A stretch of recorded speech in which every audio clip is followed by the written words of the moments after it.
Hi everyone, क्या हाल चाल। I hope आप सब अच्छे होंगे। सबसे पहले तो मैं बता दूं कि तुमने जितनी पढ़ाई कर ली है अब उतना सफिशिएंट है। अब बिल्कुल भी टेंशन लेने की जरूरत नहीं है। आई नो बहुत ज्यादा एंजाइटी हो रही है। ऐसा लग रहा है कि जितना पढ़ा है मैं सब भूल गया हूं। बच्चों, ऐसा होता है, ये कंप्लीटली नॉर्मल चीज है। मुझे यकीन है कि जब तुम अपने एग्जाम लिखोगे तुम्हें सब याद आ जाएगा।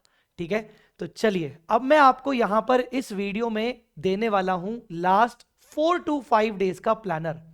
सबसे पहले मैं बता दूं कि जो मैंने प्लानर बनाया है उसमें यहां मैंने लिखा है लास्ट 4 डेज। बट बिल्कुल टेंशन मत लीजिए, अगर आप इस प्लानर को 5 डेज में भी कवर करते हो तो भी चलेगा। 4 डेज प्लानर बनाने का मेरा रीजन ये था कि मैं मिनिमम से मिनिमम बता दूं कि यार मिनिमम तो 4 दिन चाहिए। बिकॉज पहला पेपर होता है मेक और ब्रेक वाला सिचुएशन। मतलब अगर पेपर अच्छा गया तो आने वाले बाकी पेपर पे वो इंपैक्ट डालेगा, बुरा गया तो भी इंपैक्ट डालेगा। ठीक है, तो जो मैं अभी आपको प्लानर समझाऊंगा आप उसी चीज को 5 डेज में भी आराम से फॉलो कर सकते हो। अब समझाने से पहले मैं आपको बता दूं कि ये प्लानर आपको इस वीडियो के डिस्क्रिप्शन में मिल जाएगा। वीडियो के डिस्क्रिप्शन में कुछ और जरूरी चीजें मिलेंगी जो आपको मेरे पूरे वीडियो को सुन के समझ में आएगा कि क्या है। अगर आप मेरा ये वीडियो पूरा नहीं सुनते हो, ब्लाइंडली इसको फॉलो करते हो तो शायद कुछ गलतियां कर बैठो, इसीलिए पूरा वीडियो जरूर सुनिएगा। और हां, अब वीडियो सुन रहे हो तो प्लीज वीडियो को लाइक जरूर करके चलिएगा। ठीक है, भगवान जी बच्चे लाइक करेंगे ना तो उनको एग्जम्पशन दिला देना। बस बोल दिया है, डील हो गई है। ठीक है, चलिए अब मेरी बात को ध्यान से सुनिए। कुछ बातें मैं क्लियर कर दूं। सर मिनिमम 4 डेज इनफ है, बिल्कुल इनफ है। बट अगर आप चाहते हो तो आप एक दिन बढ़ा सकते हो, कोई दिक्कत नहीं है, या आधा दिन बढ़ा सकते हो। Sir must do questions enough हैं, बिल्कुल इनफ हैं, टेंशन मत लीजिए। Must do questions are completely enough. उसको उसके अलावा और कुछ भी नहीं रेफर करोगे तो भी चलेगा। Sir hand written summary notes जो आपने दिए हुए हैं, अगर हमारे पास अपने खुद के नोट्स नहीं है तो हम उसको पढ़ के करके जाए, चलेगा? बिल्कुल यस, सफिशिएंट है। मेरे हैंड रिटन नोट्स, अगर तुम्हारे पास लास्ट में टाइम नहीं है तो मेरे हैंड रिटन नोट्स सेवियर रहेंगे, तुम्हारा टाइम बचाएंगे। और यही मैं बोल रहा हूं कि मेरे हैंड रिटन नोट्स से पॉसिबल है कि तुम 4 दिन में आराम से कर सकते हो हर चीज। ठीक है, एक और चीज, सीक्वेंस इज वेरी इंपॉर्टेंट। ये जो मैंने आपको अभी सीक्वेंस दिया है ये बहुत ज्यादा ज्यादा ज्यादा जरूरी है। सीक्वेंस में गड़बड़ी मत करना। ठीक है, अब मेरी बात को ध्यान से सुन लो। मैंने सबसे पहले पूरे सिलेबस को 4 हिस्सों में कवर किया है, 4 पार्ट्स में डिवाइड किया है। Scoring topics mandatory to cover, हालांकि आता सिर्फ 15 to 20 मार्क्स ही है, बट फिर भी अच्छा, ये जो भी मैंने ये 15 to 20 marks, 41 marks, 20 to 25 marks, 4 to 8 marks लिखा है, ये सिर्फ डिस्क्रिप्टिव को ध्यान में रखते हुए लिखा है। एमसीक्यू कुछ कह नहीं सकते, एमसीक्यू किसमें से कितना आ जाए, कांट से एनीथिंग। तो पहली कैटेगरी है most scoring topics and mandatory to cover. दूसरी कैटेगरी है अनअवॉइडेबल, नहीं छोड़ सकते तुम इसको। मतलब तुम्हें करना ही है। 4 टॉपिक है, 4 में से तुम्हें मिनिमम 3 टॉपिक करके जाना है, तुम नहीं छोड़ सकते। ठीक है, लेस टाइम कंज्यूमिंग, क्योंकि टाइम कंज्यूम बहुत कम करता है, टाइम बहुत ज्यादा हमें इन्वेस्ट नहीं करना पड़ता, तो हम इसको बाद में करेंगे। पहले करके तुम कोई 4 इसमें झंडे नहीं गाड़ दोगे, बल्कि अगर पहले करोगे तो ज्यादा टाइम लगा दोगे। ज्यादा टाइम लगाना है शुरू की 2 कैटेगरीज के अंदर। ये लेस टाइम कंज्यूमिंग है, जल्दी हो जाएगा। ठीक है, कैसे होगा वो बताऊंगा मैं तुम्हें। और लास्ट मिसलेनियस टॉपिक्स, मतलब समझ लो मैं क्या कहना चाह रहा हूं। वैसे तो पूरा करके जाना है, हमें 90+ टारगेट करना है, पर अगर किसी कारण से उलझे हुए हो, तकलीफों में हो, तो इन टॉपिक्स को लीस्ट प्रायोरिटी पे रख लेना, या हो सकता है 2-4 टॉपिक छोड़ के भी जाओ तो ज्यादा फर्क नहीं पड़ेगा। बिकॉज आप देख लो कितने मार्क्स का आता है। ठीक है, समझ गए? एग्जाम डे पे हम क्या करेंगे वो बात की बात है। अब सबसे पहले हमें ये सारे के सारे एएस करने। तुम मुझे कह रहे थे ना सर इंपॉर्टेंट एएस बता दो, यही है इंपॉर्टेंट एएस, तुम्हें ये करना है। ठीक है, अब ये तुम्हें सब कुछ एक दिन के अंदर, सर क्या बात कर रहे हो, कैसे एक दिन में हो पाएगा? सब हो पाएगा। कैसे पढ़ना है देखो, जैसे AS2 उठाया, मान लीजिए आपने मेरे समरी नोट्स उठाए, ठीक है ना, मैं अभी आपको दिखाऊंगा समरी नोट्स। आपने AS2 को मेरे समरी नोट से एक बार पहले रीड कर लिया, गो थ्रू कर लिया, कितना टाइम लग जाएगा? मैक्सिमम से मैक्सिमम आधा घंटा, इससे ज्यादा नहीं। AS10 कितना टाइम? 45 मिनट्स। समझो बात को। अब पढ़ते पढ़ते अगर तुम कहीं खो गए, हिमालय चले गए, तो उसकी रिस्पॉन्सिबिलिटी किसी और की नहीं है, तुम्हारी है। तो सबसे पहले नोट्स उठाने, तुम्हारे पास खुद के अच्छे नोट्स हैं, बेस्ट नहीं है मेरे हैंड रिटन समरी नोट्स उठाने हैं। AS2 आधा घंटा, AS10 45 मिनट्स, AS11 आधा घंटा, AS13 मेरी ट्रम बुक के नोट्स, मैक्स कितना? आधा घंटा। सारे कॉन्सेप्ट्स को ब्रश अप करना है और इमीडिएटली उसके बाद उसके क्वेश्चंस उठाने। क्वेश्चंस कौन से? Must do questions. सो अगर मैं AS2 उठा रहा हूं तो AS2 को मैं आधे घंटे में कर लूंगा कॉन्सेप्ट, और आधे घंटे में उसके क्वेश्चंस रेफर कर लिए कि हाँ ये ऐसे होता है, कैलकुलेटर पे सॉल्व करके देखा। अभी तुम्हारे पास राइटिंग में सॉल्व करने का टाइम नहीं है और ना ही तुम कर पाओगे, ठीक है? तो इस तरीके से तुम्हें कवर करना है। आ रही क्या मेरी बात समझ में? सर वो क्या होता है, मैं ना बहुत सारे क्वेश्चंस भूल रही हूं, भूल गया हूं, मेरे सर क्वेश्चन सॉल्व होते मैं कोई ना कोई गलती कर ही देता हूं। अगर ऐसा तुम्हारे साथ हो रहा है तो मैं तुम्हें एक शॉर्टकट बता रहा हूं, हालांकि वो शॉर्टकट सिर्फ थोड़ा सा ही काम आ सकता है, बिकॉज बेटा अब टाइम नहीं बचा है। अगर तुम्हारे साथ ऐसा हो रहा है कि सर मैं घर पे कर रहा हूं, क्वेश्चन सॉल्व होता है, एग्जाम में होता नहीं है, मॉक टेस्ट दे रहा हूं, नंबर आ रहे हैं, पर बाद में नंबर आते नहीं है, वही क्वेश्चन में बार बार गलतियां हो रही है, समझ ही नहीं आ रहा मुझे क्या करूं, तो वो सारे क्वेश्चंस के एडजस्टमेंट याद कर लो। और कोई तरीका नहीं है तुम्हारे पास। मैं तुम्हें अभी ये नहीं बोल सकता ना कि बेटा सारे क्वेश्चन लिख लिख के करो सॉल्व, है ना? तो जो जो प्रॉब्लम आपको क्वेश्चन में हो रही है, आप उस क्वेश्चन के एडजस्टमेंट याद कर लो। एटलीस्ट शॉर्टकट तो यही है फिलहाल, बिकॉज हमें एडवांस अकाउंट्स में 40-50 में मार्क्स नहीं लाने हैं, 60 पार करना पड़ेगा। आई मेरी बात समझ में? तो आपको इस तरीके से सारे टॉपिक्स को कंसेप्ट वाइज उठाना है और फिर उसके मस्ट डू क्वेश्चंस करके जाना है। मैं फिर से बोलूंगा, मस्ट डू क्वेश्चंस इनफ है। आई हमारी बात समझ में? हाँ, अब किसी पर्टिकुलर मान लो चैप्टर में तुम्हें लग रहा है कि मुझसे नहीं हो पाएगा, फॉर एग्जांपल AS13 मुझसे नहीं हो पाएगा, मुझे घबराहट हो रही है, तो मेरा मैराथन रिवीजन वीडियो उठाओ, इसको डाउनलोड करोगे तो नीचे मैराथन रिवीजन वीडियो का QR दिया हुआ है, मेरा मैराथन रिवीजन वीडियो उठाओ और वहां से निपटाओ, बस खत्म, वहां से निपटा दो, ठीक है? आई मेरी बात समझ में? तो जिस जिस टॉपिक में ना तुम्हें घबराहट हो रही है, मेरा मैराथन रिवीजन वीडियो उठाओ, 1.5 पे देखो और फिर उसके मस्ट डू क्वेश्चंस को एक बार रेफर कर लो। यही तरीका है। फिर अब मेरी बात को सुनना, अनअवॉइडेबल टॉपिक्स में amalgamation, cash flow, consolidation, branch, ये तुम्हें करके जाना है। सर मैं अमेलगमेशन, कंसोलिडेशन में से कोई एक छोड़ दूं, मैं उस पर बाद में आऊंगा, मैं बात करूंगा उस पर ये 4 अनअवॉइडेबल है, इनका इतना इतना वेटेज आता ही है। तो पहले ये कर लोगे ना, और पहले ये दोनों चीजें कर लोगे ना शुरू के 2 दिन में, 2 का 2.5 दिन भी लग गया ना, बस तुमने आधी जंग, आधे से ज्यादा जंग जीत ली, ये मान के चलो। क्योंकि उसके बाद जितने भी टॉपिक्स हैं ये लेस टाइम कंज्यूमिंग है। बायबैक कितना टाइम लग जाएगा, क्या है बायबैक के अंदर? गिनती की 6 से 7 एंट्रीज पता होनी चाहिए, और क्वेश्चन सॉल्व करने का एक अप्रोच के लिए एक मास्टर क्वेश्चन उठा लो, खत्म बात। इंटरनल रिकंस्ट्रक्शन कितना देख लोगे? 10-10 क्वेश्चन देखते बैठोगे क्या? नहीं। इंटरनल रिकंस्ट्रक्शन के 2-4 अच्छे क्वेश्चन जो मैंने टिक लगाए, उनके सारे एडजस्टमेंट्स एक बार देख लो, हो गया इंटरनल रिकंस्ट्रक्शन। मैं आधे घंटे में भी इसको कंप्लीट करवा सकता हूं। तो क्या करना है आपको, टाइम इसमें कम लगेगा। अब आते हैं ये वाले जितने भी टॉपिक्स हैं, 4, 5, 7, 9, मेरे समरी नोट्स उठाओ। आपके पास ढंग के नोट्स नहीं है, मेरे समरी नोट्स उठाओ, मेरी ट्रम बुक उठाओ। जहां मेरे समरी नोट्स अवेलेबल नहीं है, मेरी ट्रम बुक उठाओ, एक बार जल्दी गो थ्रू कर लो और उसके बाद मस्ट डू क्वेश्चन उठाओ, खत्म करो। ये आपको ध्यान रखना है, इस तरीके से आपको चलना है। सीक्वेंस बहुत जरूरी है, सीक्वेंस मत बिगाड़ना, ठीक है? आई क्या मेरी बात समझ में?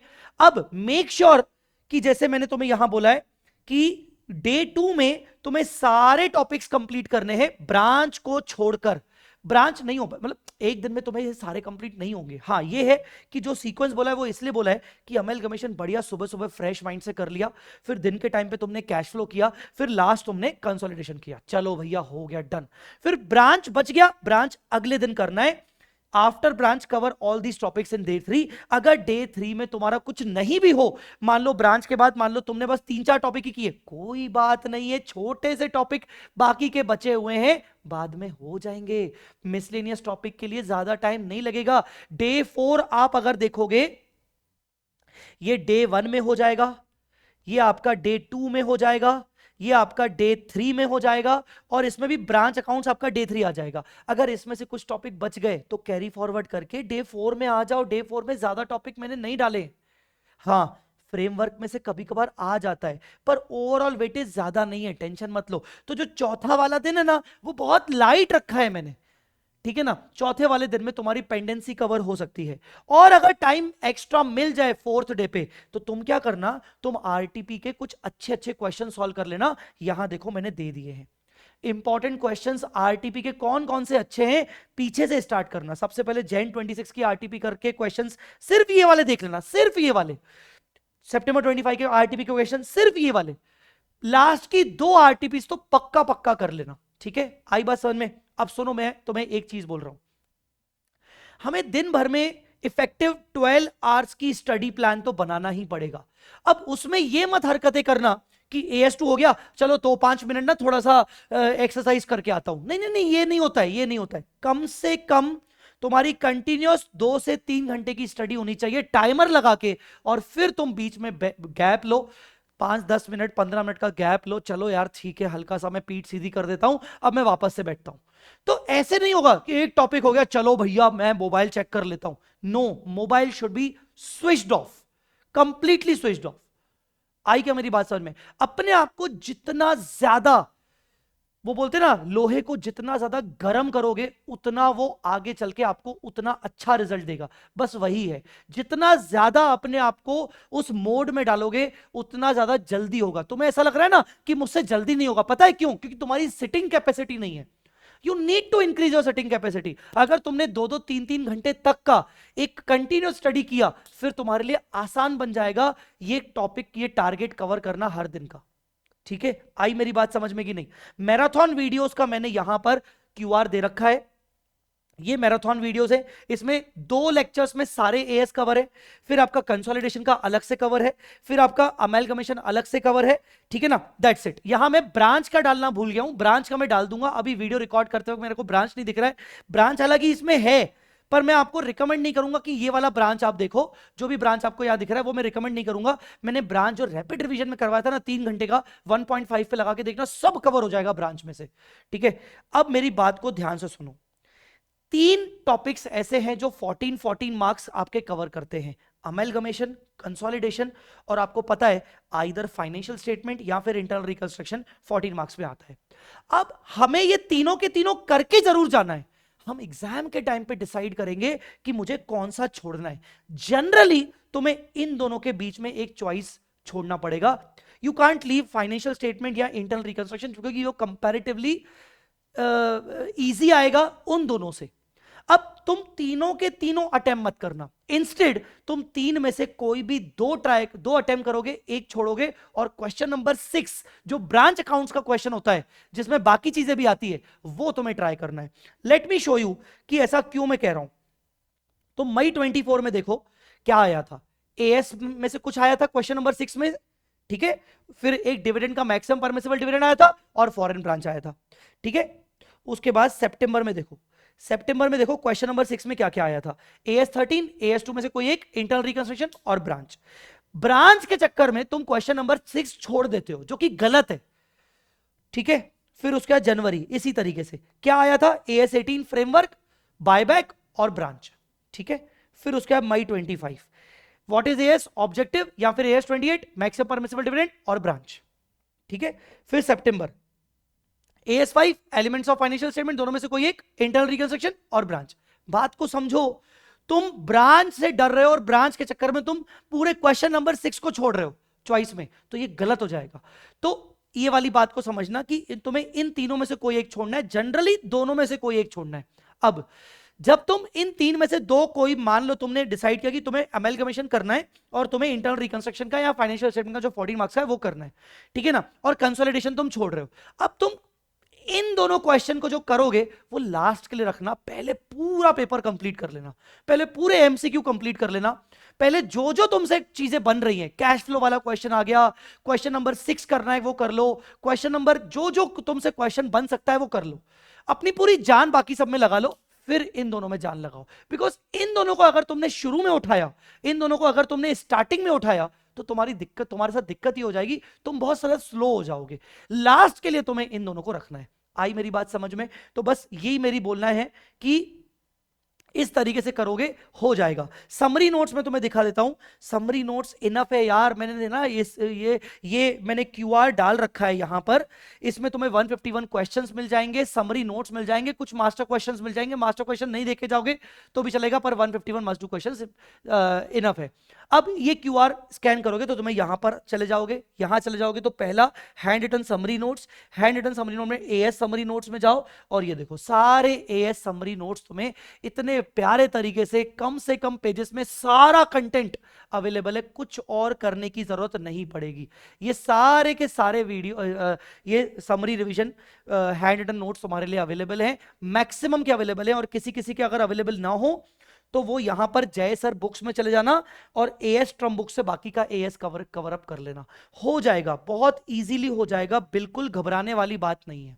ठीक है, मैराथन वीडियोस मैंने बता दिए, समरी रिवीजन नोट्स बता दिए। ठीक है, मैं सोच रहा हूं कि मैं लास्ट के 2 दिन में तुम लोगों को कुछ इंपॉर्टेंट एडजस्टमेंट्स वगैरह लाइव वगैरह आके करवा लूं, उसके लिए मेरी प्लानिंग चल रही है। मैं थोड़ा सा उसके ऊपर कोशिश कर रहा हूं कि जितने भी एडवांस अकाउंट्स में जितने भी इंपॉर्टेंट एडजस्टमेंट्स वाले टॉपिक्स हैं, जहां जहां एडजस्टमेंट्स अपने को ध्यान रखना पड़ता है, वो बहुत ही शॉर्ट एंड स्वीट करके मैं तुम लोगों को सिखाऊं, करवाऊं लास्ट के 2 दिनों में। मैंने ऐसा कुछ सोचा है ताकि एक ऊपरी ऊपरी तरीके से तुम्हारा अच्छे से मेरे द्वारा भी एक प्रॉपर एडजस्टमेंट्स हो जाए। तो मैंने ऐसा कुछ सोचा है, I will try my best. मैं अगर कुछ कर पाया तो मैं वो कर लूंगा। लास्ट के 2-3 दिन मैं तुम्हारे लिए कुछ तो करूंगा जहां पर मैं तुम्हें पूरे एडवांस अकाउंट्स के जितने भी इंपॉर्टेंट एडजस्टमेंट्स होते हैं, टॉपिक्स नहीं, टॉपिक्स के अंदर के इंपॉर्टेंट एडजस्टमेंट्स होते हैं, वो सारे एडजस्टमेंट्स एक ही वीडियो के अंदर मैं तुम्हें करवाऊंगा। ऐसा मैंने सोच के रखा है। तुम्हें अगर कुछ ऐसा लग रहा है कि सर आप ये करवा दो वो करवा दो तो बता देना, बट मैं तुम्हें बता दूं कि जो मैंने तुम्हें मैराथन दिखाया उसमें कंसोलिडेशन, अमेलगमेशन और ब्रांच, मैंने तीनों का अच्छे से यहां पर डाल के रखा है। इसकी रिक्वेस्ट मत करना, बिकॉज यहां पर ऑलरेडी बहुत प्यारे तरीके से डाला हुआ है, लाइव में आके तुम अपना टाइम ही वेस्ट करोगे। ठीक है, इससे बेटर है कि तुम इसको कवर अप कर लेना। चलो बच्चों, तो ये आपका पूरा ये एलडीआर प्लानर तुम 5 डेज में भी कवर करोगे तो चलेगा। डिस्क्रिप्शन में तुम्हें मिल जाएगा, पिन कमेंट के अंदर भी मिल जाएगा, बाकी बच्चों के साथ भी शेयर कर लेना। और फिर से बोलूंगा, घबराओ मत, जहां जहां अटक रहे हो, क्वेश्चन सॉल्व नहीं हो रहा है, उन क्वेश्चन के एडजस्टमेंट्स को याद कर लो। अब हमारे पास और कोई चॉइस नहीं है, याद कर लो, हो जाएगा, अच्छे से हो जाएगा। ठीक है, तो बस इसी के साथ ऑल द वेरी बेस्ट। मैं बहुत ज्यादा एक्साइटेड हूं, तुम्हारा पेपर बहुत अच्छे से जाएगा। मेरी भगवान से प्रार्थना है कि माता रानी तुम्हारा पेपर बहुत अच्छा करेगी। ठीक है, बाकी जैसा भी रहेगा मैं अंत तक तुम्हारा साथ दूंगा, टेंशन मत लो। ठीक है, चलो all the very best guys, मिलते हैं अगले वीडियो में।